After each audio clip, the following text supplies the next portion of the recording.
اسلام آباد high court کے 6 فاضل جج صاحبان کی جانب سے جوڈیشل کمیشن کو اطلاع دینے کہ ان کے خلاف کچھ ایجنسیز کے لوگ کاروائیاں کرتے ہیں، ان پر دباؤ ڈالتے ہیں، ان کے عزیز و اقارب کو ہراساں کیا جاتا ہے، ان کے بیڈ رومز میں کیمرے لگائے جاتے ہیں۔ یہ خط یقینی طور پر پاکستان کی تاریخ میں کا ایک انوکھا واقعہ ہے، نہ صرف ملکی تاریخ کا بلکہ عدالتی تاریخ کی بھی ایسی کوئی دوسری نظیر نہیں ملتی۔ چیف جسٹس آف پاکستان نے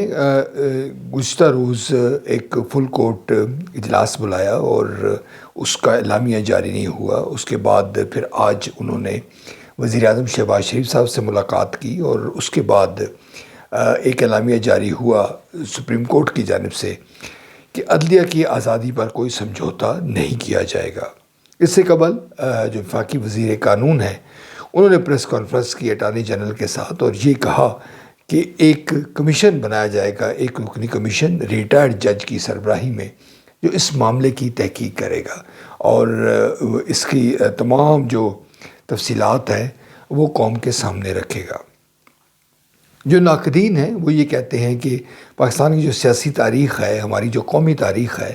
اس میں اس قسم کے جو کمیشن ہے وہ کبھی نتیجہ خیز ثابت نہیں ہوئے، کبھی ان کی رپورٹ افشاں نہیں ہوئی اور کبھی رپورٹ ان کی افشاں ہوئی ہے تو اس پر عمل درآمد نہیں کیا گیا۔ کچھ معترض یہ بھی اعتراض کر رہے ہیں کہ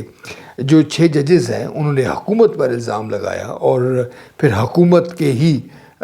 لوگ جب ایک کمیشن تشکیل دیں گے، اس کی تحقیق کریں گے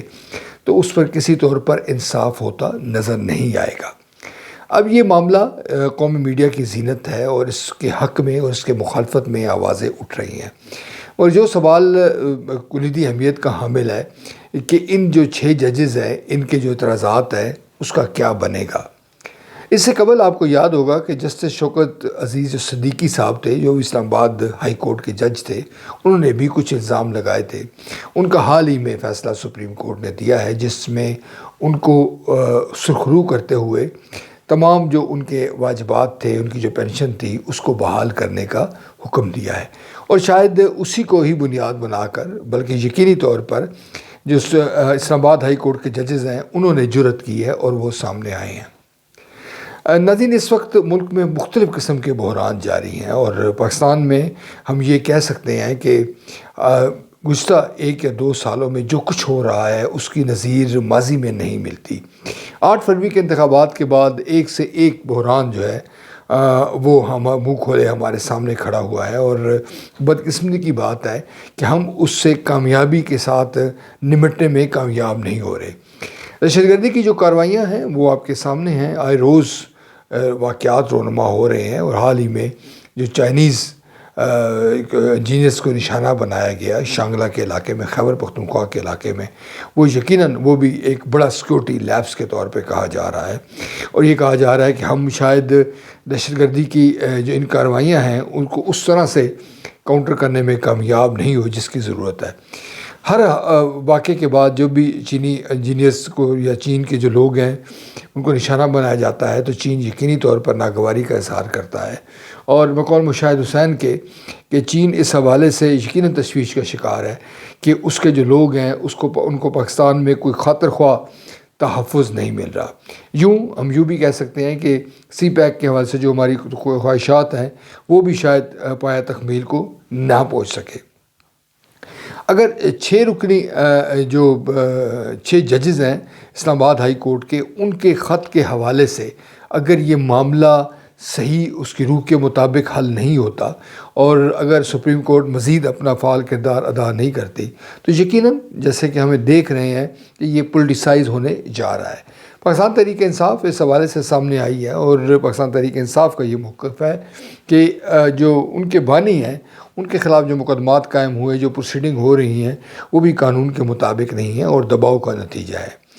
پاکستان تحریک انصاف اس صورتحال کو اپنے حق میں استعمال کرنے کے لیے جلسوں کا سہارا لے گی جو کسی طور پر شاید عدلیہ کی ساکھ کے حوالے سے یا اس مسئلے کو حل کرنے کے حوالے سے معاون ثابت نہ ہو۔ ہونا تو یہ چاہیے کہ سپریم کورٹ آگے بڑھ کر اپنا کردار ادا کرے اور اس معاملے کو سیٹل کرے اور دودھ کا دودھ پانی کا پانی ہو جائے۔ اگر ایسا نہیں ہوتا تو آپ دیکھیں گے کہ یہ جو کرائسس ہے اس وقت، اس کی مزید جو ڈائمینشنز ہیں وہ بھی ہمیں سامنے آتی ہوئی نظر آئیں گی۔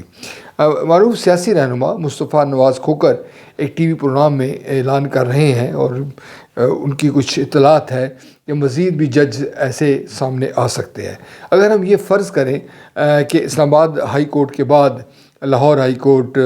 پشاور ہائی کورٹ یا بلوچستان ہائی کورٹ سے مزید کچھ لوگ سامنے آ کے اس طرح کی بات کر سکتے ہیں تو یقیناً یہ بحران شدت اختیار کرے گا۔ معاملات کو حل کرنا ہمارے لیے انتہائی ضروری ہو چکا ہے۔ اگر ہم ڈنگ ٹپاؤ پالیسیاں اختیار کریں گے تو یقیناً اس سے کسی کا کوئی فائدہ نہیں ہوگا۔ ضرورت اس امر کی ہے کہ یہ جو اس وقت درپیش چیلنجز ہے، 6 ججز کا